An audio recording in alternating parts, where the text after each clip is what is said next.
Very good. Thank you so much, Mr. Schweikart. And the written statement, Mr. Schweikart, will be entered into the hearing record so that we have the full statement. We're now going to proceed to questioning, and I will recognize myself for 5 minutes. Okay, Ms. Overman, good morning again. Thank you again for being here. Can you think of a multi-billion-dollar IT project that a federal agency has ever completed on time and on budget, or completed it at all? Heads up that this was going to be a question, and I will not say that I did comprehensive research across every single IT implementation in the federal agencies. I did actually find a successful project or two, and it's interesting because I actually think it reinforces the points that you made in your opening remarks and that I've heard from my fellow testimony given here today. It was a cloud migration that the Department of Defense managed. It's called the Defense DOS. It's an $8.9 billion 10-year timeframe contract to migrate securely to the cloud. I think the reason that this actually reinforces what we're talking about is twofold. One is cloud infrastructure is really functionally infrastructure. It is something that you can acquire and deploy. It is not something that is aimed at meeting specific end user needs. So that has been a successful implementation, and it was interesting because the way that they rolled that out initially, starting in May of 2023, was to roll it out to 11,000 users to start.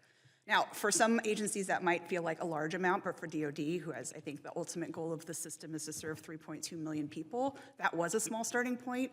So they did follow that model of testing with a small group of users and then rolling it out slowly over time. Outside of those type of cloud migrations, which again, I believe just provide things like secure data storage, access to different development tools, and different kind of CRM management, I was unable to find a single large-scale IT project along the lines of what you're describing with the VA that has been successful on time or on budget. On budget, okay, thank you. Mr. Schweikart, can you think of one? I cannot, Mr. Chairman. Thank you very much. Ms. Harris, what is it about the IT mega projects that makes them so risky and prone to failure? Because when you take that waterfall approach, which is that monolithic approach, you're developing all your requirements in the beginning, and then you're designing and developing the system, and then once you deploy 5 to 7 years out, that's when you realize it's not going to meet your mission need. And so you've already sunk in at that point, hundreds of millions, possibly billions of dollars, and you're just set up to fail. It's just too much risk for these agencies to take on to go with that kind of approach. Very good. Ms. Overman, you have been an advocate for a product model approach that makes government agencies accountable for outcomes rather than a project model. You touched on it on your opening statement, that lets agencies pass the buck to contractors.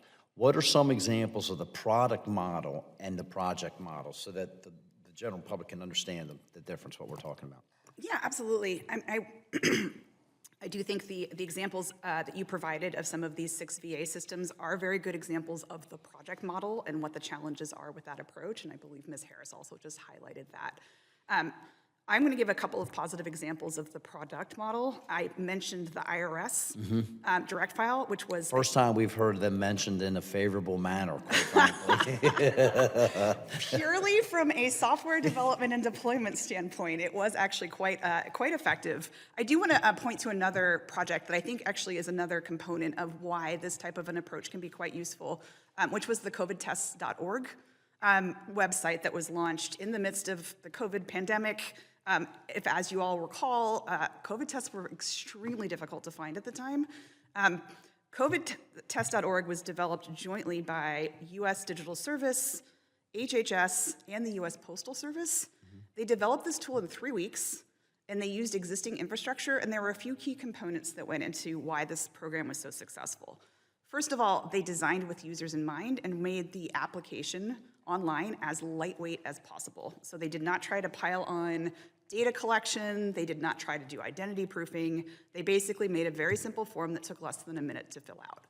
That did not actually, on the back end, what they did was they worked with vendors who had demonstrated success in handling high load input. So while the front end was very simple, the back end was intentionally designed to handle high volumes of applications. And indeed, on the first day, 1 million people applied, and the system was able to bear that load. So I think that combination of thoughtful design, working successfully with vendors, and having a product vision that was owned by the implementers was what made that project so useful. Very good, very good. I'm